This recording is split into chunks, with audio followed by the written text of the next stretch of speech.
Hey class, now that you're familiar with classical conditioning, we're going to cover the last four topics related to classical conditioning: generalization, discrimination, spontaneous recovery, and extinction. And I'm going to use Little Albert, the story of Little Albert, to relate to those four topics. Hopefully you watched the video about Little Albert so you kind of know what that story is. If you haven't, go back and watch the video about Little Albert. It's relatively short.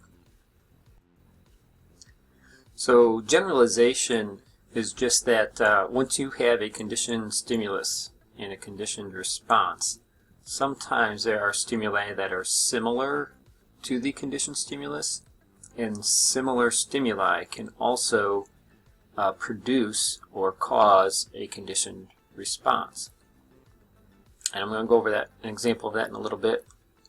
Discrimination is kind of the opposite, that sometimes the stimuli are so different from the conditioned stimulus that they would not produce a conditioned response. And we can kind of discriminate between stimuli and what's similar and what's not similar.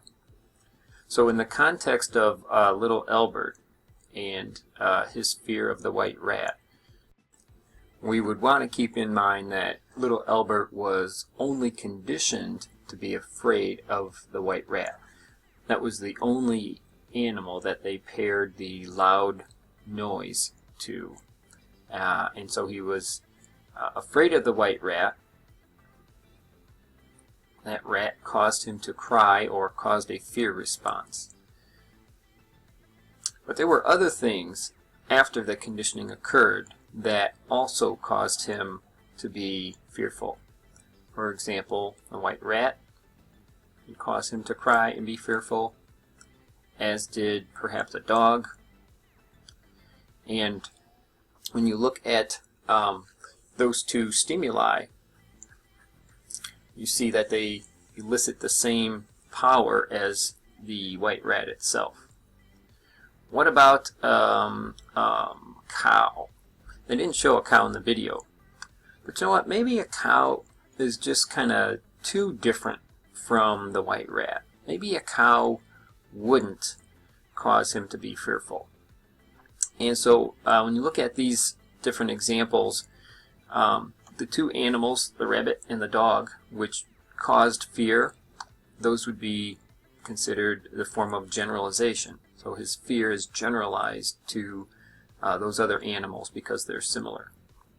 You look at the cow, which did not cause a conditioned response, that would be an example of discrimination.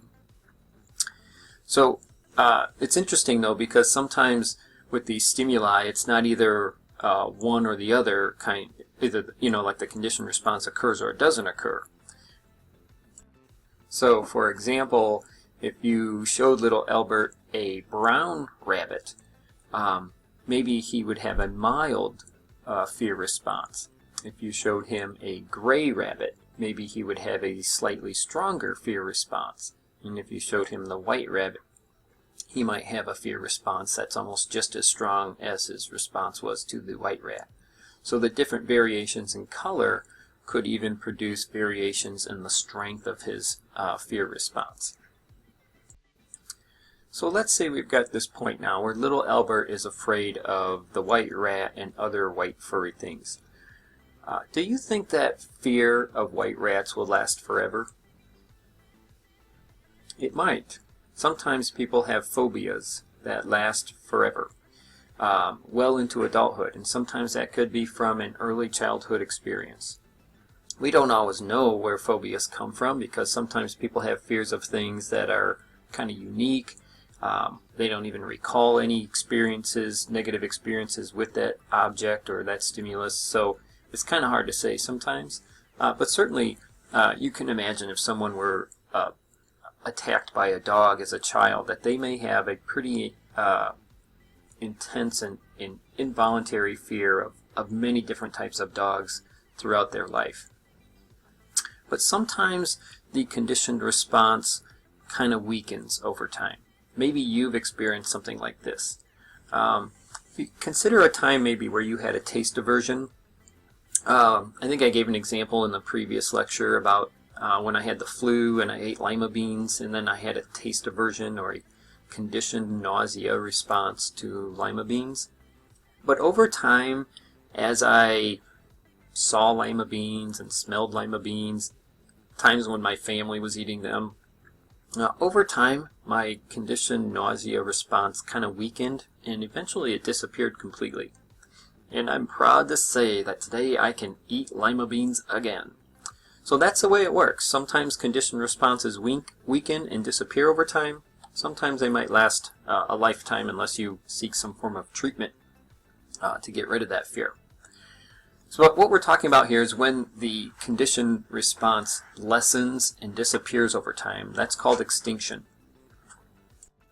And extinction can occur simply from a repeated exposure to a conditioned stimulus without the unconditioned stimulus being present.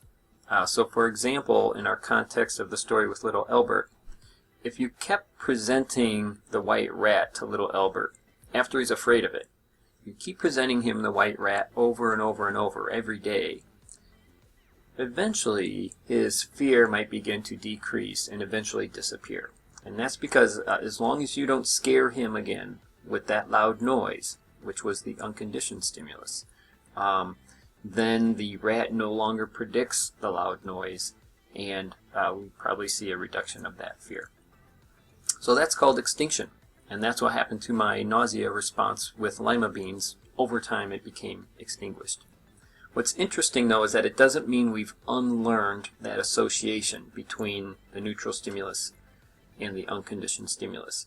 And we know that because of spontaneous recovery. Oftentimes, after extinction has occurred, if you have no exposure to that stimulus for a period of time, and then you re-experience or get exposure to that conditioned stimulus, sometimes there is a mild reoccurrence of that conditioned response. That tells us that even though you weren't responding prior to that, it was extinct, but there's still a learned association in your mind, in your brain, because later you might see that stimulus and experience a mild reoccurrence of that.